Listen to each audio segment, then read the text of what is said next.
peur, je suis toute nue, toute naturelle.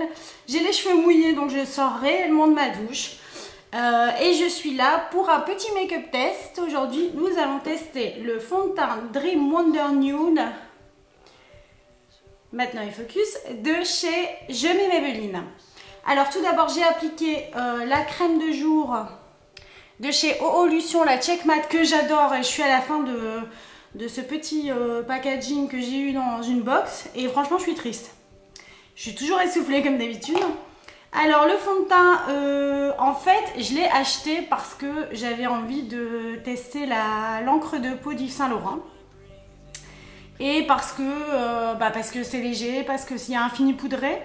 Donc je me suis dit bah cool, j'ai la peau grasse, ça va être l'été, on n'a pas envie quand on a une peau grasse, encore moins d'ailleurs, d'avoir un truc vraiment très fort sur la peau. Et je me suis dit fini poudré dit peut-être couvrance aussi un minimum. Et ce fond de teint promet tout ça, sauf que le prix ça passe de 47,50 € à je pense 13,50 €. Je pense. Alors mon problème est toujours le même, j'ai dû prendre la teinte 20 beige éclat, alors que je suis persuadée que ça va être un peu trop foncé pour moi, même si mes taches de rousseur. Et vous voyez, j'ai la famille de Xavier, hein, donc il y a Jean-Pierre, Jean-Paul, Fabrice, enfin il y a tout le monde. Je sais pas, je fais une poussée d'hormones, je sais pas ce qui m'arrive, c'est une catastrophe. Donc si, j'espère que je ne vais pas vous faire peur surtout.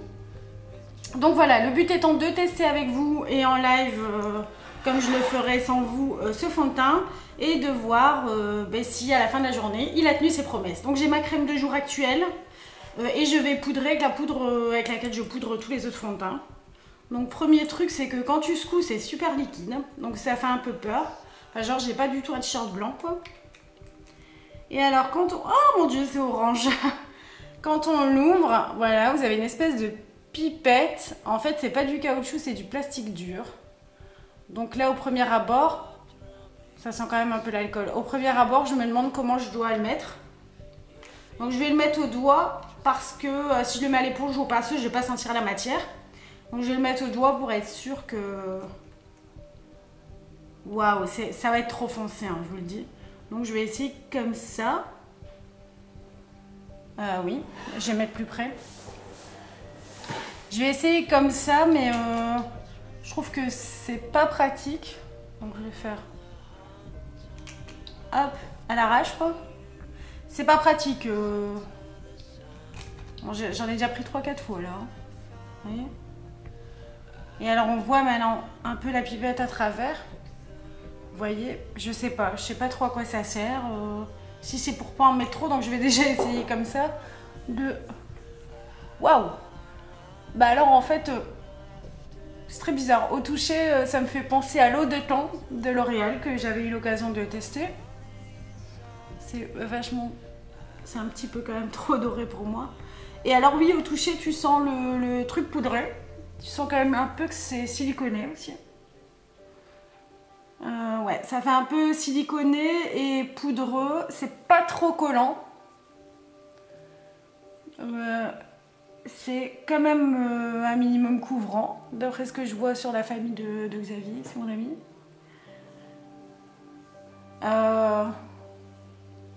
Ça a l'air, enfin si c'était pas un peu trop foncé pour moi, ça a l'air de laisser effectivement une couleur naturelle. Il me semble. Mon retour caméra est atroce. Si vous me voyez comme je me vois là, ça fait peur quoi. Et alors quand donc vous voyez, la famille de Xavier est quand même vachement moins visible. Mais c'est en transparence, donc c'est-à-dire qu'on voit encore bien mes taches de rousseur. C'est un fini quand même naturel. Alors pour le fini mat, oui, je dirais quand même un peu. Et le fini poudré, oui, ça on ressent vraiment, même sur mes mains en fait, je le sens, ça fait un peu poudré. Donc à voir, je vais me maquiller comme je me maquille d'habitude, je vais poudrer, puis je vais maquiller les yeux, les sourcils, etc. pour plus vous faire peur. Et quand je reviendrai tout à l'heure, j'espère que je ne vous ferai pas peur. Et je vous dirai ce que j'en pense, j'espère que ça tiendra, parce que si ça tient ses promesses comme je l'ai déjà entendu, et avec le prix qui coûte, bah ce serait top quoi. Donc voilà, on se retrouve tout à l'heure, salut! Re-salut tout le monde. Alors voilà, il est fin de journée, je sais pas quelle heure il est. Je pense qu'il est passé 6 heures. Je n'ai pas touché au fond de teint de la journée, je n'en ai pas remis, je n'ai pas repoudré non plus. Et j'ai une peau quand même assez... à tendance assez grasse sur la zone T. Et je vois que je ne brille pas du tout, chose rare. En plus il fait super beau aujourd'hui. Je brille pas, j'ai pas... Bon, ici j'ai toujours le fond de teint qui s'en va un peu parce que j'ai tendance à chipoter dans la journée. Donc j'enlève tout simplement tout ce qu'il y a autour de ma bouche. Mais sinon il a bien tenu, il est vraiment pas fort couvrant. Donc si vous cherchez une couvrance, c'est pas la peine. Mais pour l'été comme maintenant, je trouve que c'est un très bon produit. C'est l'occasion ou jamais d'utiliser quoi. Donc oui, je valide pour l'été. Pour moi il est trop foncé, donc si je le retrouve dans une teinte plus claire, je l'utiliserai. Là je trouve qu'il est un peu foncé, il faudrait que je passe encore quelques années au soleil pour être un peu bronzé. Mais sinon je valide, super pour le prix, super pour l'effet léger, pour l'effet naturel. Et la tenue est bonne et au niveau matité, pareil, c'est bien. Donc je valide. Voilà, dites-moi si vous aussi vous avez testé le Dream Wonder Nude de chez Je mets Maybelline. Qu'est-ce que vous en avez pensé? Et si vous avez aimé cette revue, je vous attends dans ma liste d'abonnés. Et un petit j'aime, un petit pouce vert ou bleu, je ne sais plus maintenant. Ce serait cool. Allez, salut tout le monde!